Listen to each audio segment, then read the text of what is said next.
E o professor Paulo usou muito hoje um termo, usou algumas vezes a palavra primitivo, e eu acho que eu acho essa palavra muito importante, assim, porque a gente está olhando para parece que o mundo está ficando mais primitivo, a gente às vezes discute coisas que a gente fala, mas peraí, isso daí não foi no século XII que a gente superou essa conversa?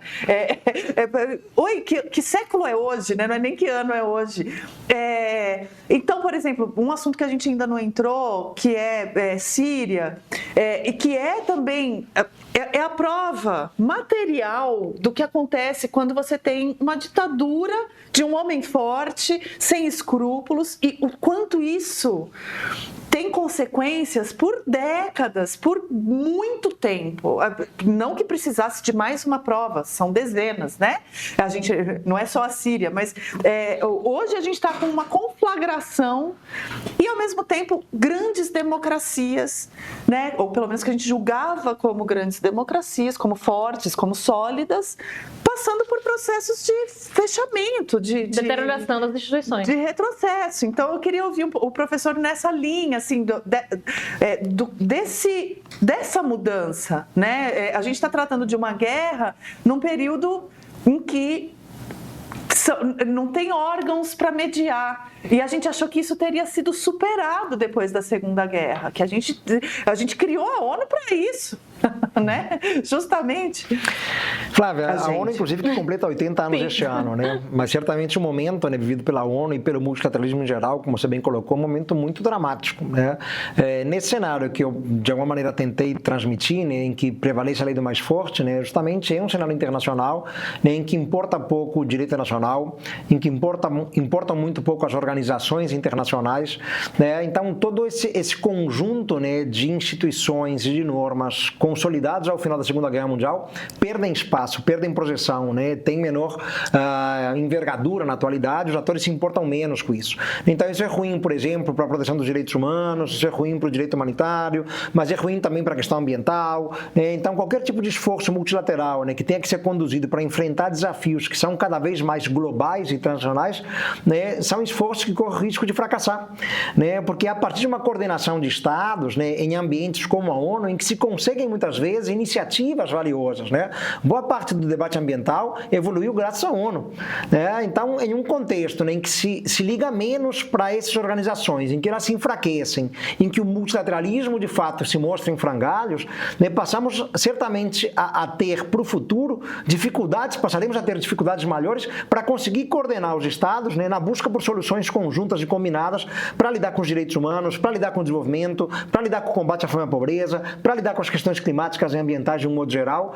Então é muito ruim, né? O que a gente vê na Síria, ouvimos na Líbia na década passada, ouvimos em Ruanda na década de 90, né, só para citar alguns exemplos bem emblemáticos, é o fracasso da ONU, né? A ONU que não conseguiu lidar, né, com uma escalada de violência, os Estados, né, Rússia, Estados Unidos, China, França, Reino Unido, os membros permanentes do Conselho de Segurança da ONU, com sinais trocados, né, entendendo a situação de maneiras muito diversas, né? Então, e a incapacidade da ONU de buscar soluções contundentes e concretas, né, a partir de medidas que só poderiam ser obtidas, né, se houvesse uma afinidade que não há, né, em boa parte das questões levadas pelo Conselho de Segurança, né? Então, a Síria, Flávia, infelizmente, é mais um exemplo agora, né, de massacre, de limpeza étnica, mas tivemos isso na Líbia, tivemos isso em Ruanda, né, tivemos isso no Kosovo, ali na antiga Iugoslávia. Então, temos, né, um panorama dramático nesse pós-Segunda Guerra Mundial, que na contramão do que os liberais pensavam, né, como Fukuyama, né, não é um mundo mais estável, não é um mundo mais pacífico, não chegamos ao fim da história, muito pelo contrário, a história continua sendo escrita dia após dia, infelizmente, né, com tintas carregadas de sangue. O Marco Antônio escreve aqui pra gente também, ele diz, cá entre nós, o homem forte, agora, ele coloca entre aspas, porque a Flávia usou essa expressão, ele diz, o homem forte trouxe muito mais resultados em direção à paz do que o antecessor Biden. Só fazendo uma ponderação aí, Marco Antônio, o que a gente o que o professor explicou aqui, o que ficou, o entendimento disso o que o Trump está fazendo, essa guerra está muito cara, eu quero que ela pare agora, e o recado que ele está dando para o Putin e para um país como a Rússia é que há um precedente para que, desde que o invadido não seja o país dele, do Trump, não seja os Estados Unidos, o Putin tem uma condição ali para fazer o que ele quiser, porque o Trump não vai gastar mais dinheiro com isso, não vai mais se envolver nisso. Então, não necessariamente é um resultado em direção à paz, tá? Pelo contrário. Diga, Flávia, eu te interrompi, desculpa. Não, imagina, eu achei interessante que o professor apontou um ponto de sucesso da ONU, que foi o avanço da pauta sobre mudanças climáticas, mas em termos de conflitos entre os países, me parece que a ONU já teve algum grande sucesso, um case? Porque, assim, você pega o Oriente Médio, enfim, não há qualquer caminho ou sinal de caminhos de paz. Você pega esses exemplos que você mencionou um a um, né, professor? São coisas que não são de hoje, são coisas que estão vindo nesses últimos anos, nessas últimas décadas, se deteriorando. Tá difícil defender a ONU? Se a gente pensa assim, é difícil, mas o que eu costumo dizer, né, é que o mundo seria pior sem a ONU do que com ela, né? Isso não há a menor dúvida, né? Então, né, quando a gente pensa nas operações de paz da ONU, por exemplo, Flávia, né, elas ajudam a aliviar um pouquinho o sofrimento humanitário, embora talvez não traga uma solução como a gente gostaria, né? Mas a ONU não atua só em questões de guerra, né? A ONU atua em várias frentes e dimensões, né? Se a gente compra uma latinha de leite em pó no supermercado, tá lá o aviso da ONU, né, de que o aleitamento materno é fundamental até os 6 meses de idade do bebê. Então, a ONU tem esse papel também, né?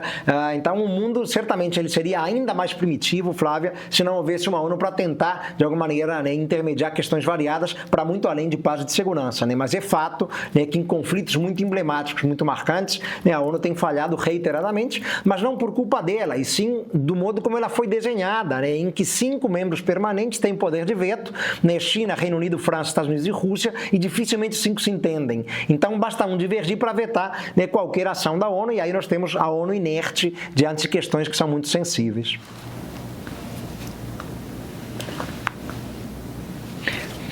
Mas, por outro lado, também ali meio como uma barreira de contenção para que esses países partam para as vias de fato, né? Porque eles dificilmente discordam, mas também não entraram mais em guerra entre si. É verdade, né? Não há dúvida que o estabelecimento de mecanismos, né, multilaterais, né, e de uma série de princípios, né, que funcionam a partir da ONU evita, né, que esses atores entrem em guerra, né? Claro que sim, né? Um veta, por exemplo, uma ação do outro que poderia, né, minar os seus próprios interesses, né? Então, isso, de certa maneira, também tem sido algo importante, né? Mas, de todos os modos, né, enfim, né, certamente a gente fez um diagnóstico dos 80 anos da ONU, a ONU completa 80 anos no próximo dia 24 de outubro. O diagnóstico não é lá dos mais positivos, né? Mas se a gente fica com essa ideia de que o mundo seria pior sem a ONU do que com ela, a gente já vai ter pelo menos uma certa boa vontade com a organização.